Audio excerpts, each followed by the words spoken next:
Sathya Sai Speaks, Volume 9, Chapter 26, Soldiers and Generals.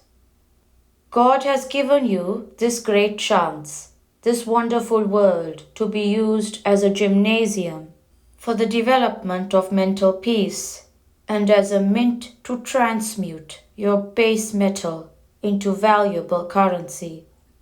You should therefore offer gratitude to Him for the shower of grace. Even insects have this sense of gratefulness. An ant was caught on a dry leaf that was being carried down a flooded river, and it called out from its tiny heart to God for succor. Just then, a bird flying over the river saw a kite floating above the water and mistook it for a fish or a frog. As the bird flew down to the river and grabbed the kite, the leaf too got caught to its beak and was lifted out of the water. The ant which had been clinging to the dry leaf was quickly carried to solid ground. God came down as a kite and rescued me, he felt. I must be grateful to the bird, to all birds, it resolved. One day, while on its morning round, it saw a hunter aim an arrow at a bird. It bit the heel of the hunter. Just when he was releasing the mortal shaft, the aim failed.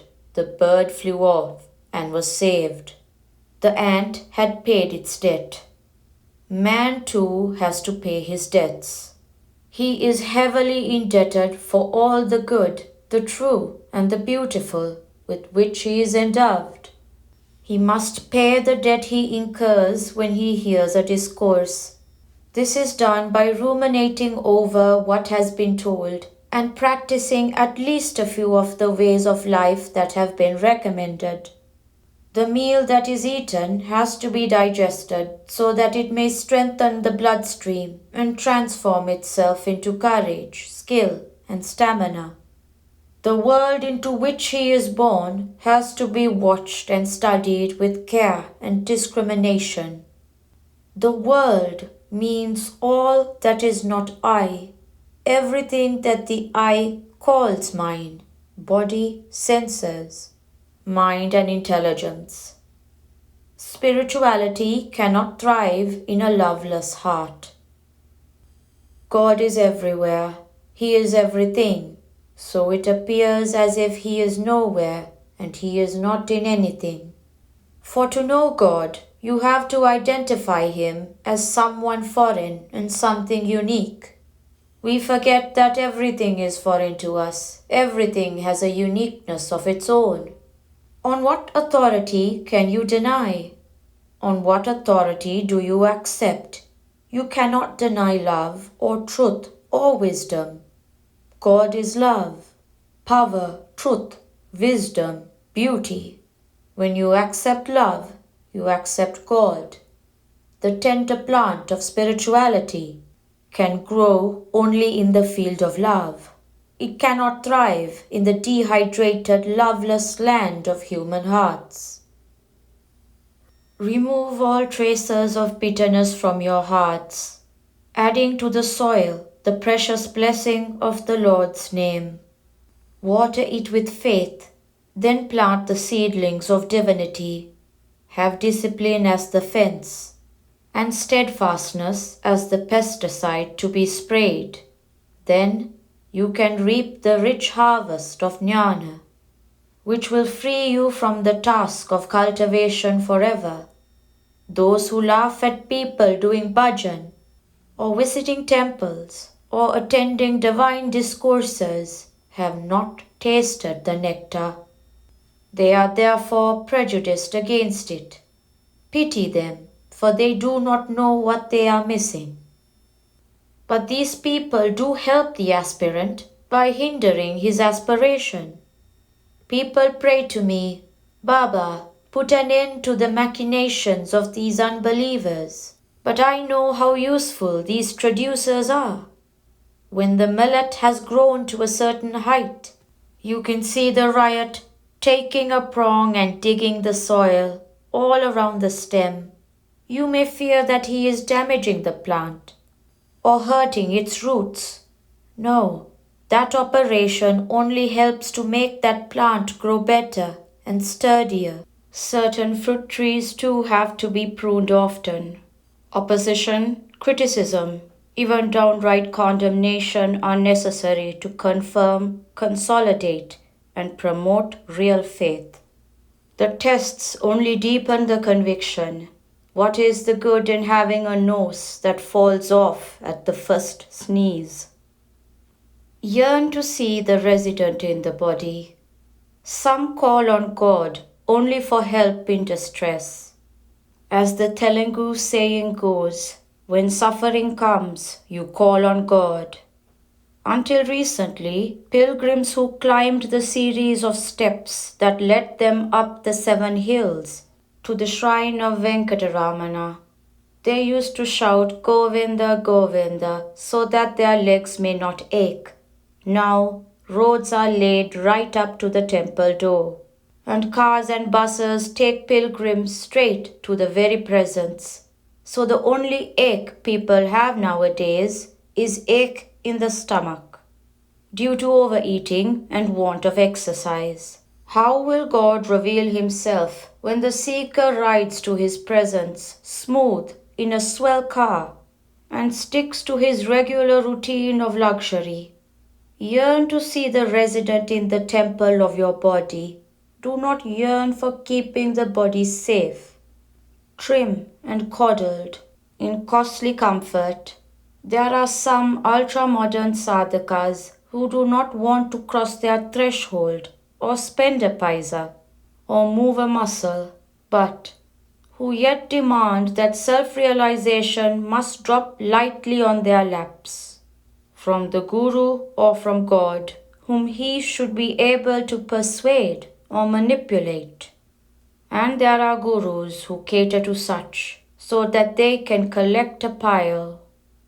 You may complain that God is hard and heartless, since he does not respond to prayer, give signs from his pictures, speak from nowhere in clear, unambiguous terms, assuaging, assuring, advising.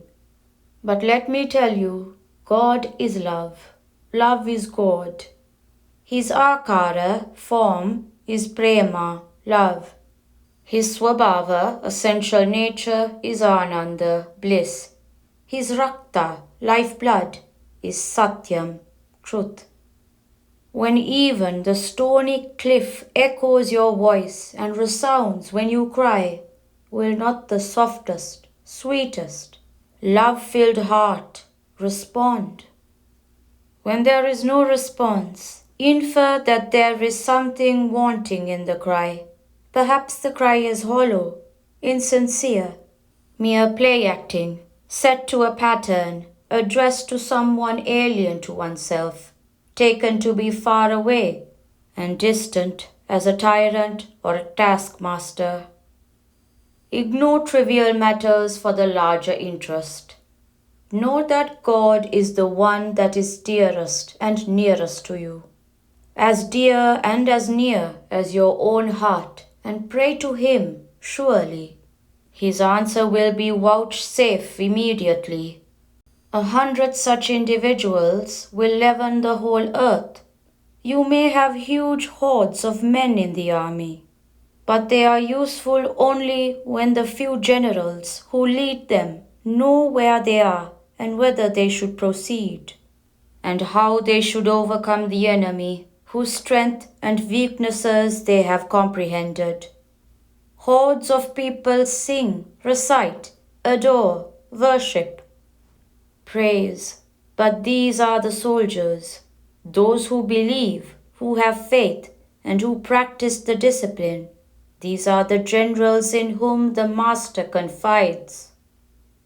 The future of this holy land lies with few who practice spiritual disciplines and set an example to others of the bliss one can acquire by following those means. They alone can establish prashanti and destroy ashanti, anxiety and restlessness. I harp day after day on the need to practice steady faith and discipline. This may be irksome for some of you. Sometimes I feel I have spoken enough. That is the time I gave you some rest. But soon that resolution is overcome by compassion. And I am here addressing you again. My belief is that, as the music masters say, you master the melody by constant effort to reproduce it, not otherwise. In a corner of a few hearts, at least a portion of what I advise may get stuck, and from thence it is bound to transform the daily lives, attitudes, and emotions of the persons so affected. When the rains pour, many feel miserable. They complain of bad weather, of not being able to move about. But consider the lasting benefits that rain offers. We have had good rains during the last 3 days. Some people told me, Swami, why don't you will that rains should not disturb the even tenor of the activities here? Well, these are trivial matters for which the larger interests should not be set aside. As a matter of fact, the yajna that was celebrated is to persuade the gods to shower rains. And it has succeeded in that aim. Rains promote harvests and prosperity. The yajna is done here by the priests, in strict conformity with Vedic injunctions, and so, even while the rite is on, the winds gather clouds of rain. Prashanti Nilayam, October 18th, 1969.